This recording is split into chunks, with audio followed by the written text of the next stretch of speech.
Meus queridos, para nossa edificação nesta noite, nós vamos continuar a exposição na carta de Paulo à Igreja de Roma. Sem dúvida, vai ser um longo caminho, mas ao mesmo tempo um caminho gratificante de poder aprender verdades preciosas da palavra do nosso Deus através da instrumentalidade da carta de Paulo aos Romanos. E desta feita, nós vamos para o capítulo 1 ainda, o finalzinho do capítulo, e eu quero convidá-los a abrirem lá, Romanos 1, do verso 28 até o verso 32, fechando então essa primeira parte da carta de Paulo aos Romanos, Romanos capítulo 1, do verso 28 até o verso de número 32.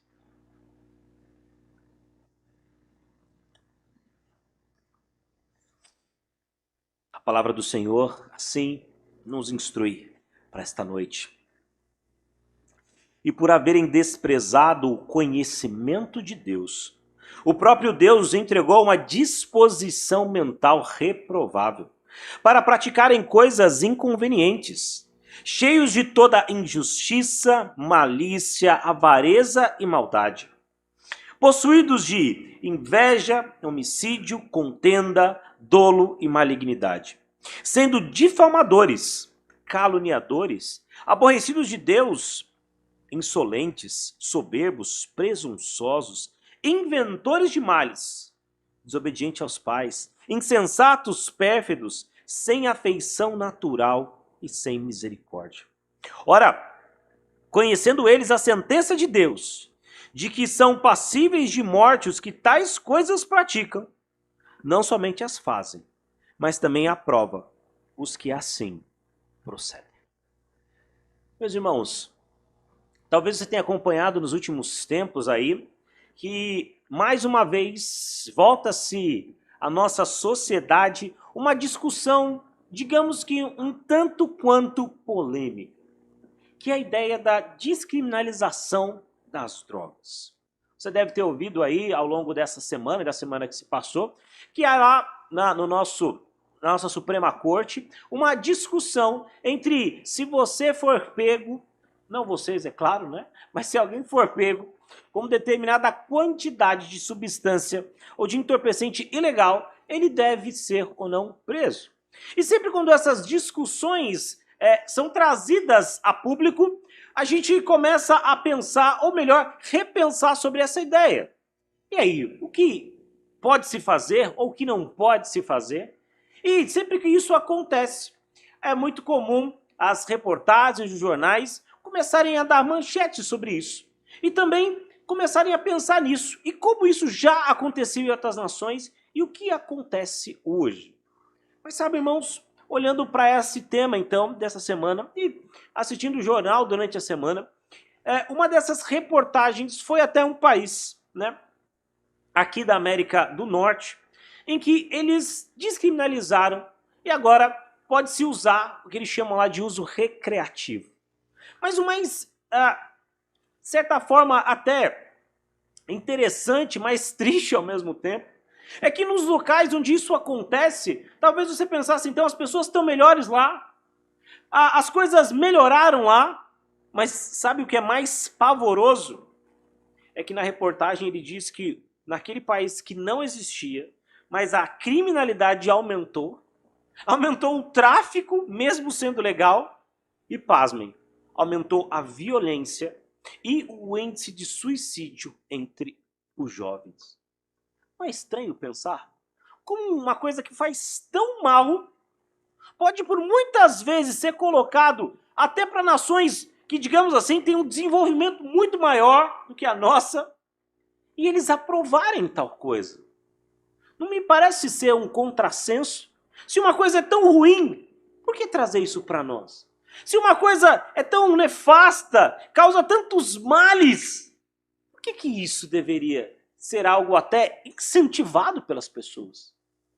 Irmãos, eu não consigo ver outra resposta que senão a ideia de que muitas vezes a nossa sociedade, eu digo isso num contexto geral, como governantes, enfim, eles ignoram a verdade. Eles ignoram os fatos. E quando você ignora verdades como essa, uma nação tende a, infelizmente, Não caminhar rumo ao progresso e ao desenvolvimento, mas a um grande retrocesso. Mas sabe, meus irmãos, e é olhando para isso que de certa forma me espanta, mas ao mesmo tempo eu sei disso porque eu leio a palavra, é de que o homem tende sempre a negligenciar a verdade. E é por isso que muitas vezes, quando nós falamos sobre a palavra de Deus e a Bíblia, as pessoas não querem ouvir. Ou falam, não, a Bíblia ela foi mudada ao longo do tempo. Ou a Bíblia é um livro antigo que já não representa o pensamento de uma sociedade moderna. Mas, irmãos, não caiam nessas ciladas. O que as pessoas entendem, ou o que as pessoas, melhor, ignoram, é que eles não querem a verdade. Eles querem a mentira. O que eles não querem, que a verdade muitas vezes dói. A verdade muitas vezes é contra aquilo que para mim traz um certo prazer. Mas ela nunca deve ser deixada de lado. E a palavra de Deus nos diz isso. Por isso, irmãos, nessa noite, eu queria falar sobre esse tema que é tão difícil.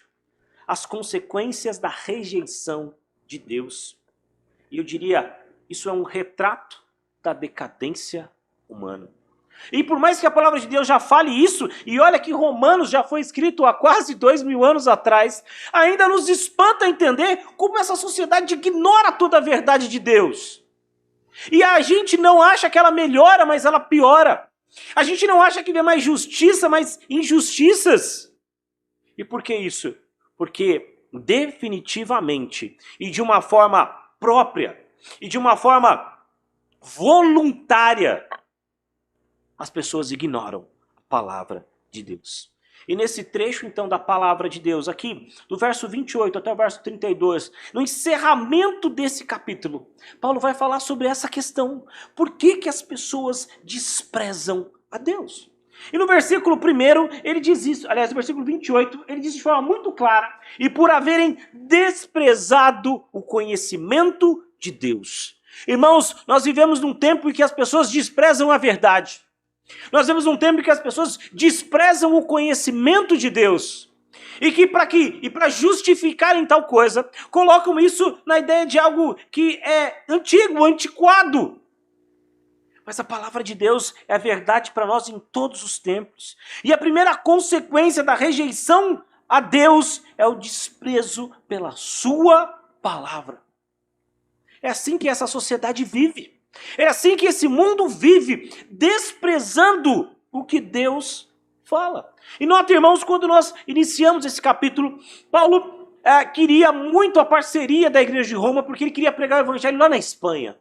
Mas ele precisava para isso de uma base. E quando ele escreve então essa carta, ele escreve no intuito, no objetivo de ter ali companheiros para que ele possa realizar essa tarefa, para que ele possa realizar este projeto. E quando ele começa essa carta, ele começa descrevendo a beleza do evangelho, que fez dele um homem que outrora era antes desprezado de Deus, desprezando o conhecimento de Deus, mas agora ele é um servo. E assim que ele começa a carta, quando ele diz Paulo, servo do Senhor, chamado para ser apóstolo, ele diz, olha, aquilo tudo ficou para trás, agora eu sou uma nova pessoa. Mas ele precisa estabelecer, meus irmãos, que para nós entendermos o evangelho de Cristo, nós precisamos entender que nós somos pecadores. E para isso ele descreve como esse mundo é, descrevendo então tudo que esse mundo faz contra a palavra de Deus. Ou seja, eles desprezam o conhecimento de Deus. E o castigo, nós vimos nas últimas semanas, é justamente que eles são entregues às paixões do seu próprio coração. Eu disse alguns domingos atrás que um dos maiores castigos a essas pessoas é justamente o fato de elas poderem fazer o mal que elas querem com elas mesmas, de forma desenfreada. Ou seja, Deus entrega essas pessoas por causa da sua idolatria, por desprezarem a Deus ao seu próprio coração. E quando somos entregues ao nosso próprio prazer, quando somos entregues à nossa própria corrupção, nós vimos numa sociedade experimentar uma decadência moral cada vez maior.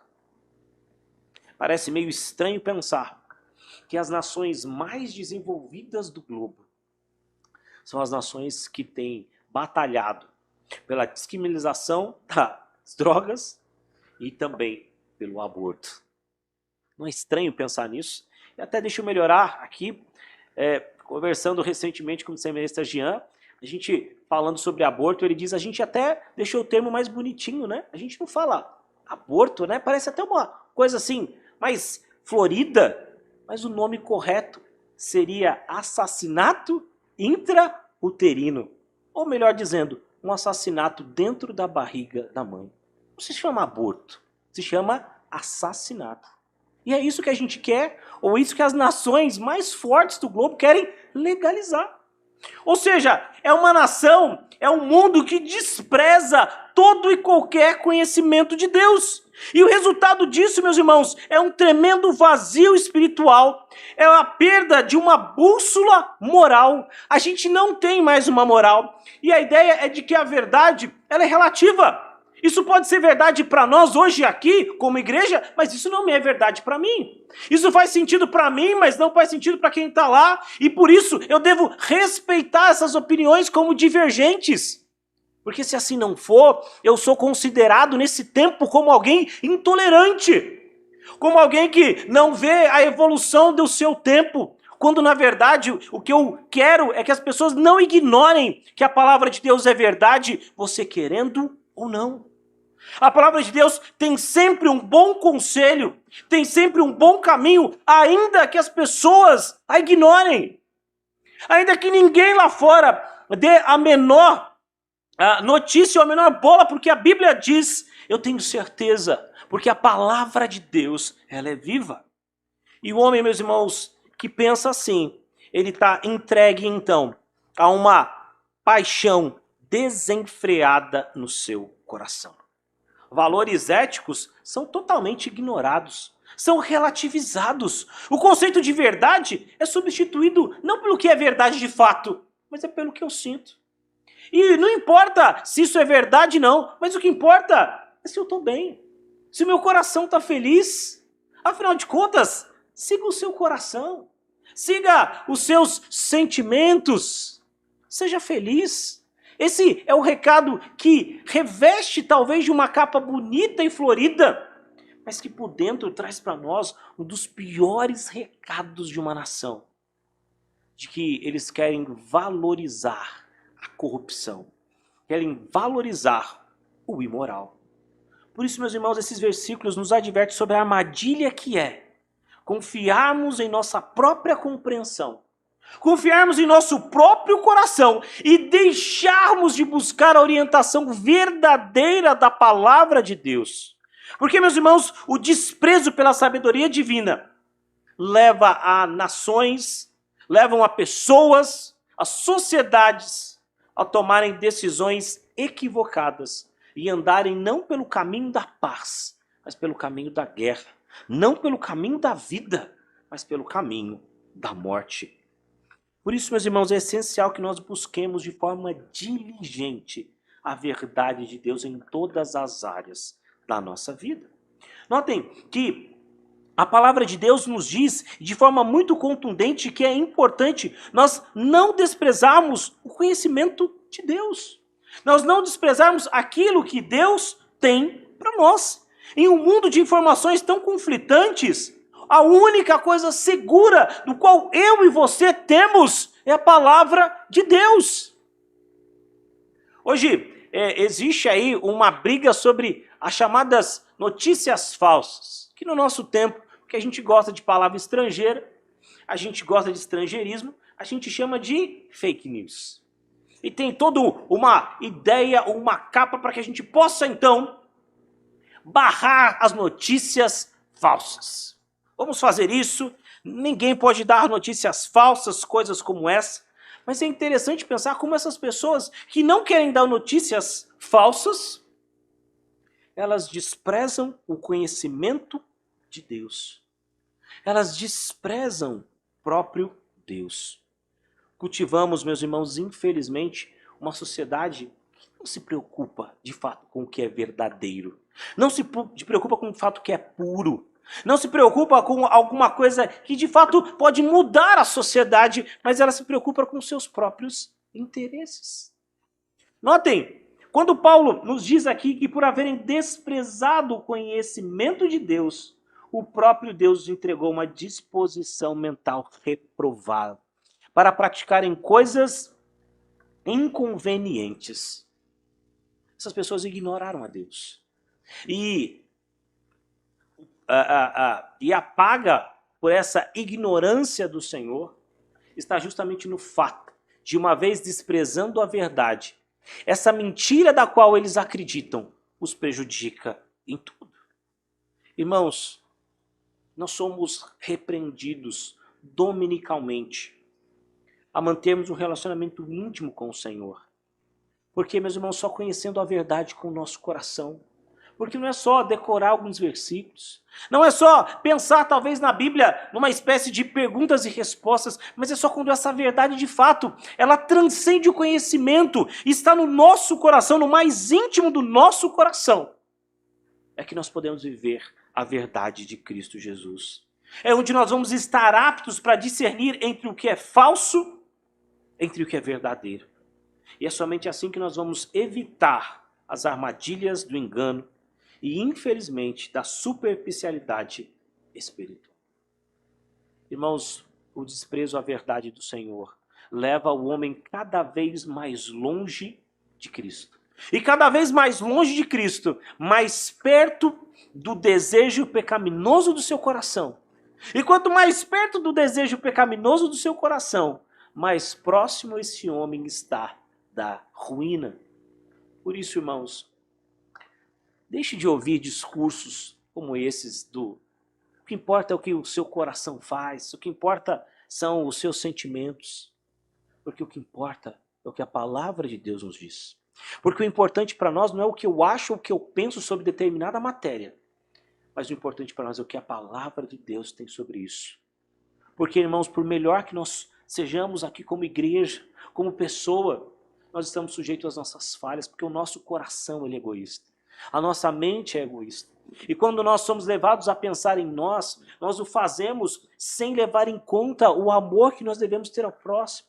Sem levar em conta, muitas vezes, que nós não vivemos sozinhos ou ilhados, mas nós vivemos para Cristo. E uma vez vivendo para Cristo, o dever de amar, ele está explícito na palavra de Deus, que eu e você devemos trilhar o caminho do amor ao próximo, o caminho de amor ao Senhor. Não é ignorar o que a palavra de Deus fala, mas é praticar com verdade aquilo que Deus tem para nós. E agora, irmãos, caminhando no texto, ele diz que eles desprezaram o conhecimento de Deus e que por conta disso, ele nos leva agora do verso 29 até o 31, a maior seção desse trecho, quando ele enumera exatamente 21 itens. Paulo faz aqui um grande diagnóstico, sombrio é verdade, de uma realidade que nos cerca. Ele mostra que a decadência moral atinge todos os níveis de relacionamento. Seja o nosso relacionamento com o próximo, seja o nosso relacionamento com Deus, seja o nosso relacionamento conosco mesmo. E isso perpassa pelas nossas amizades, pela nossa família. Agora, do verso 31, e usando aqui o livro do reverendo Hernandes, onde ele cita um comentarista, Paulo mostra aqui 21 itens que levam a sociedade cada vez mais longe. E embora eu vou me delongar aqui nesses 21 itens, comentando rapidamente cada um deles, eu gostaria que você fizesse um exercício mental. Pense em cada um desses itens como um item na nossa sociedade. Pense como cada um item desse está mais próximo de nós. Como cada um desses 20 itens, eles são vistos de uma forma muito clara nesse mundo que nós vivemos. Paulo começa dizendo assim o seguinte, que eles são cheios de injustiça. E injustiça, meus irmãos, significa roubar tanto aos homens como a Deus os seus direitos. Ou seja, esse mundo vive para tirar o direito das pessoas. Mas além de cheios de injustiça, Paulo vai caminhando e o segundo item é a malícia. E é interessante porque a palavra malícia aqui, lá no grego, eu não gosto de citar palavras em outra língua, mas essa é interessante pensar porque a palavra lá é poneria, de onde vem a palavra porneia, de onde vem uma palavra que a gente conhece muito bem, que tem a ideia de trazer algo que é sedutor, mas ao mesmo tempo maligno, que vicia e traz aos olhos alguma coisa mal. Por isso, a ideia de malícia se refere a uma maldade tal que não só seduz, mas também atrai aquelas pessoas de tal forma que ela vicia pessoas nisso. Essa é a sociedade que nós vivemos. Caminhando aqui, além de cheios de injustiça e cheios de malícia, ele fala cheios de avareza. E a avareza, meus irmãos, é o desejo desenfreado, que não tem limites, que não tem lei, é o desejo insaciável de ter aquilo que não te pertence. É o amor insaciável às possessões, mas também aos prazeres ilícitos. E a verdade é que a nossa sociedade ela é tão avarenta nesse sentido, que as pessoas não fazem aqui qualquer cerimônia para ter as suas possessões e seus prazeres ilícitos cumpridos. Quando você olha a corrupção da sociedade, é a avareza que está tomando conta do coração. A prática infeliz dos nossos tempos de roubo e assalto tem como pano de fundo o quê? A avareza. Já que eu não consigo ter por alguma via legal, eu vou fazer isso por uma via ilegal. Ou seja, tudo isso é revestido do quê? De avareza. Mas ao mesmo tempo em que ele falou sobre tudo isso, ele fala sobre cheios de maldade. E a maldade, meus irmãos, descreve um homem que está aqui desprovido do bem. Trata-se de uma pessoa que tem uma inclinação e um vício para prejudicar a outros. Além disso, ele vai seguindo esse caminho de maldade e ele vai falar agora possuídos de inveja. E a inveja é o terrível sentimento de sentir-se desconfortável com o sucesso de alguém. É quando eu vejo alguém se dando bem em alguma coisa, seja porque ganhou, seja porque trabalhou, seja porque em algum tempo conseguiu algo, uma promoção no trabalho, mas aquilo causa em mim um sentimento tão ruim e desconfortável que eu desejo de todo o meu coração e até se pudesse arremeteria contra a vida dessa pessoa, porque eu me sinto desconfortável com o sucesso dela. Eu me sinto desconfortável em saber que ele está bem, mas eu não. Em saber que ele conseguiu, mas eu não. Em saber que ele tem algo que eu não tenho. Isso me deixa, então, triste e desconfortável. E por isso, quando acontece alguma coisa ruim com alguém assim, eu fico feliz. Isso é inveja.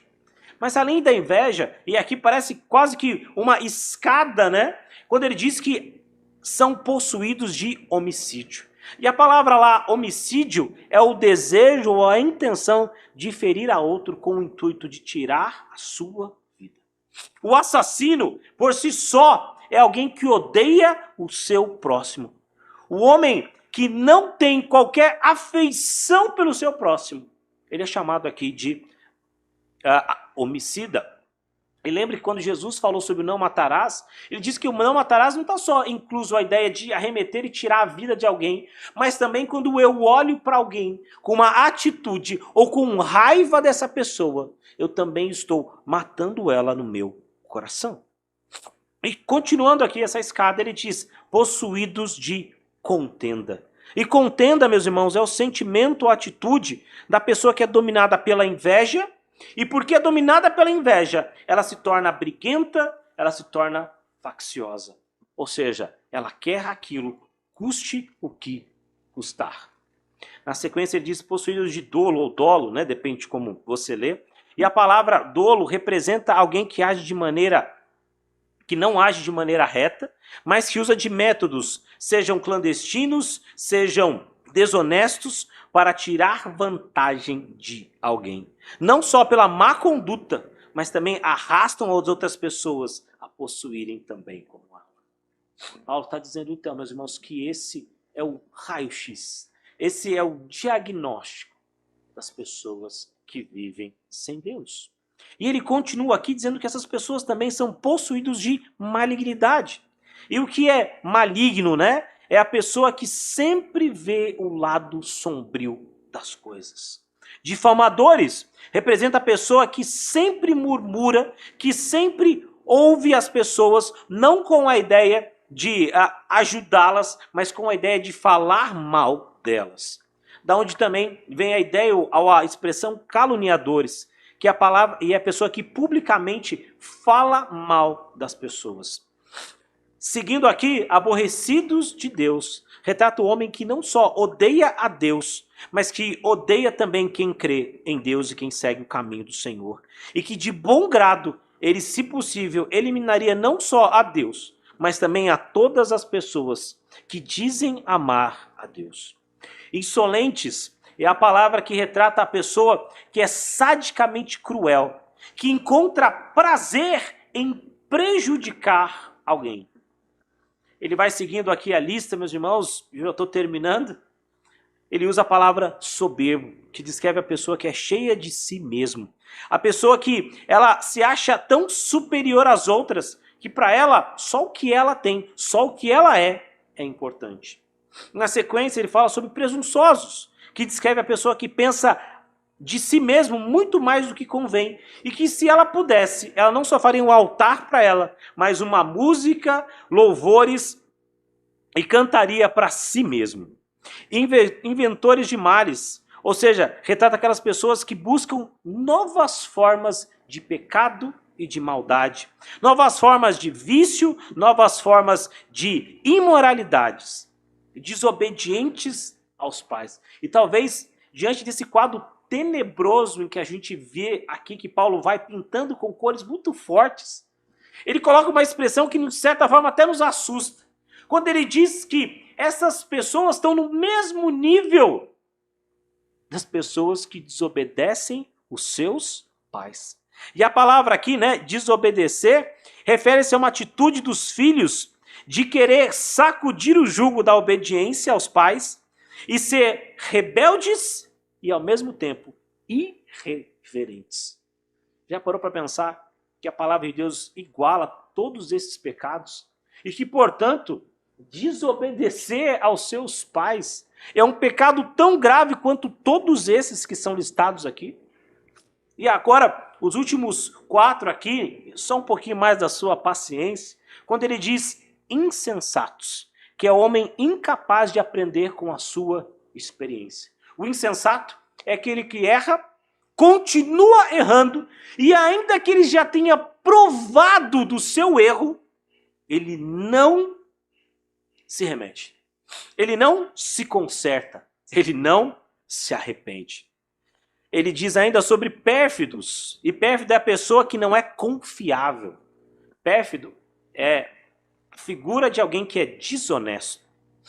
Sem afeição natural, a pessoa sem amor à família, que trata com desamor aos pais, aos filhos, que não vê com afeição seus irmãos de sangue e que, de uma forma abusiva, ele requer, ou digamos assim, ele aprova toda e qualquer forma de violência, seja o aborto, ou melhor dizendo, o assassinato intrauterino, seja conforme outros crimes. E ele termina essa lista difícil com o 21º item que diz, depois de tudo isso, ele é sem misericórdia.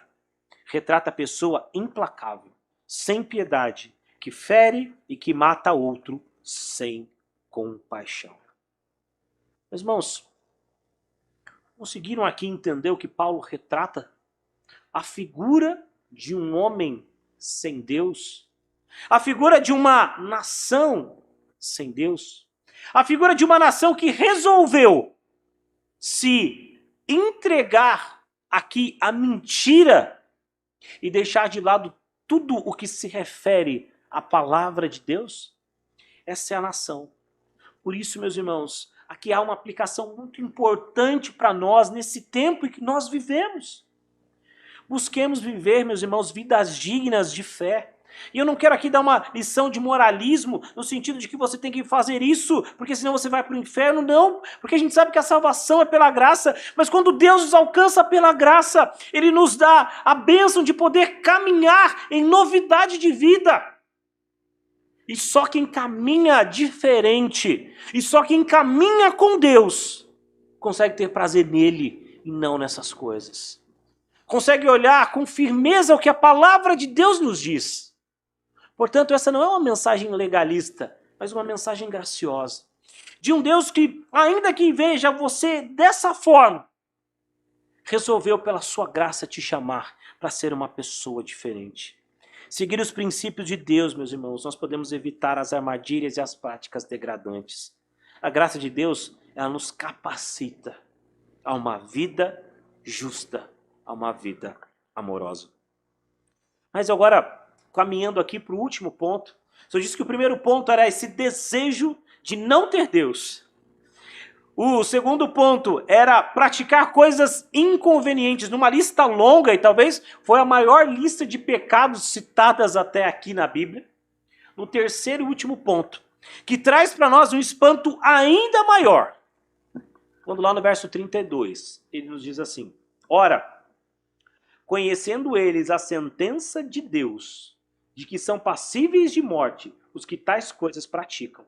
Então, nesse último ponto, Paulo nos diz algo, irmãos, que talvez a gente às vezes pense diferente, mas que a verdade é essa. Que as pessoas que agem dessa forma sabem que isso é errado. Sabem que isso é mal. Mas ainda assim, elas dizem, ou seja, conhecendo de Deus, que são passíveis de morte, eles resolvem ainda assim fazer.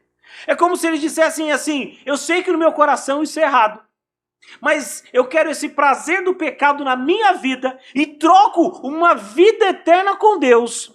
Troco tudo isso, troco um paraíso com Deus por uma vida de sofrimento, para que hoje, nesse tempo, nesse momento, eu possa viver afundado no meu pecado. Eu troco a graça de uma eternidade com Deus para que eu possa ter prazer no meu pecado no aqui e no agora. Portanto, irmãos, às vezes a gente acha que as pessoas fazem o que fazem porque talvez desconhecem. Porque, quem sabe, ainda não entenderam a palavra de Deus. Ou quem sabe, isso ainda não é para eles uma verdade. Mas me permita aqui, meu querido, dizer para você, não é assim. As pessoas agem dessa forma e sabem que isso é incorreto, mas elas ainda assim o fazem. Portanto, não há qualquer tipo de inocência nesse sentido. Ninguém o faz isso e pode alegar depois: ah, mas eu não sabia. Ah, mas eu sou ignorante a essa regra.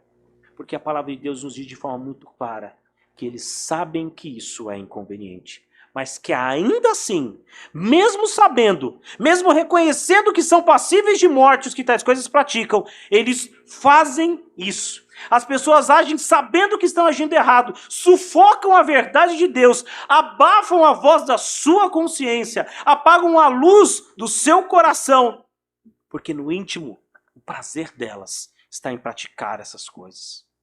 O conhecimento do Deus justo, do justo juiz, de saber que um dia eles pagarão por isso, não cria neles a aversão ao pecado.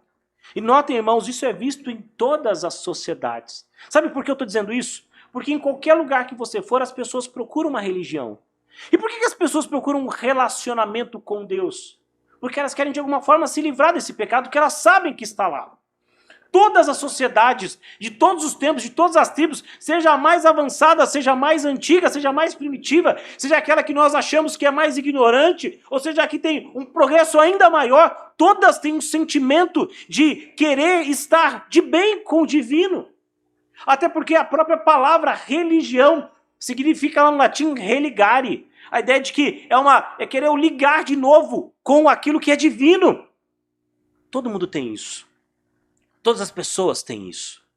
Todas as sociedades têm isso. Porque eles sabem que vai haver um tempo de juízo. Eles sabem que vai haver um tempo em que Deus vai cobrar dessas pessoas. Mas o que a gente podia dizer que é ruim, digamos agora, chega ao fundo do poço. E sabe qual é o fundo do poço? A parte B do versículo 32. Porque presta atenção no que ele diz. Ele diz então: são passíveis de morte os que tais coisas praticam, e não somente as fazem. Mas agora diz o quê? Mas também aprovam os que assim procedem. Vendo Augustus, quando prega nesse texto, ele diz algo muito interessante. Quando ele diz o seguinte: de certa forma a gente consegue entender quando as pessoas pecam, porque há um certo prazer em fazer o que é errado. Há um certo prazer no pecado. Ainda que esse prazer leve à morte, mas há um determinado prazer. Mas a questão aqui é que não são eles que cometem o pecado, mas eles aprovam, não só aprovam, e a palavra aprovam aqui traz a ideia não só de dar o juízo como verdadeiro, mas a ideia também de incentivo, ou seja, eles não só fazem, mas eles querem que as outras pessoas façam também. Meus irmãos, a gente tem uma religião, que eu digo de pregação do evangelho, de falar de Cristo, onde nós fazemos prosélitos, né? E proselitismo quer dizer trazer a pessoa a pensar o que você também pensa. Mas esse proselitismo e essa evangelização também acontece com essas pessoas. Elas não querem só praticar o mal. Elas não querem só ver o mal. Elas não querem só estar elencadas nesses itens, mas elas querem também que as outras pessoas assim o pensem. Ele quer que as outras pessoas também caiam no mesmo pecado que elas. E aqui a sociedade se mostra cada vez mais entusiasmada com o pecado. Ou seja, não só eu que peco, mas eu quero que outras pessoas venham comigo. Não sou só eu que vou ser condenado, eu quero que as pessoas venham comigo. Eu não quero só ir lá, mas eu quero estar com a pessoa. Ou seja, o nível mais baixo de degradação moral de uma sociedade é quando ela não só pratica o mal, mas ela inocenta e aplaude os que assim praticam. Irmãos, esse é o clímax da perversidade. Mas é isso que nós vemos todos os dias na televisão, é isso que nós vemos todos os dias no meio de comunicação, onde depois de praticar o homicídio contra uma pessoa, seja pelo mais cruel momento, da mais cruel forma, 10 anos, talvez um pouquinho mais, a pessoa já está livre.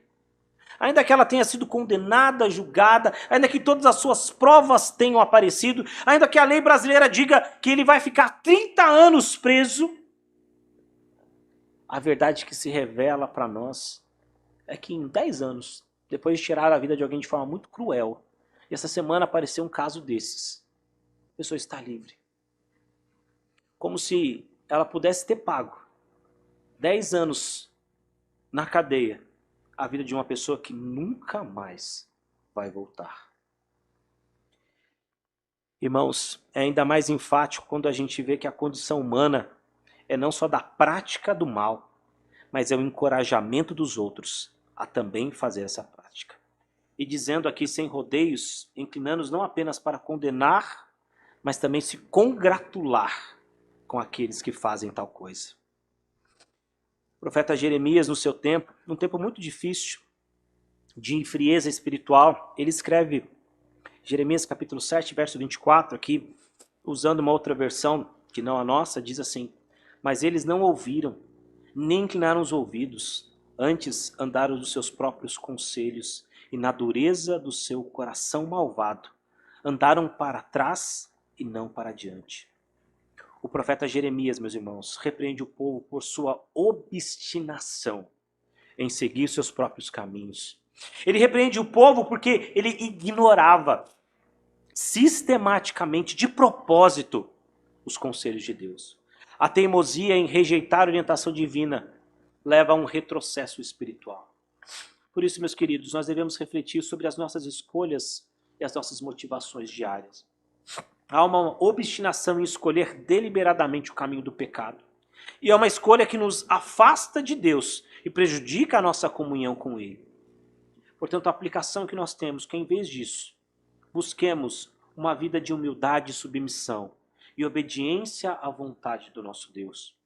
A escolha consciente de seguir a Cristo nos leva a um caminho de bênçãos e de crescimento espiritual e a vida eterna. Igreja de Cristo Jesus, que possamos aprender a ouvir a voz de Deus. Que possamos aprender a reconhecer como é tolo a obstinação pecaminosa em deixar a graça de Deus e abraçar aquilo que Deus condena. Que o Espírito Santo possa capacitar o nosso coração para que a minha e a sua escolha sejam sempre para honrar a Deus. Sejam sempre para honrar aquele que nos criou.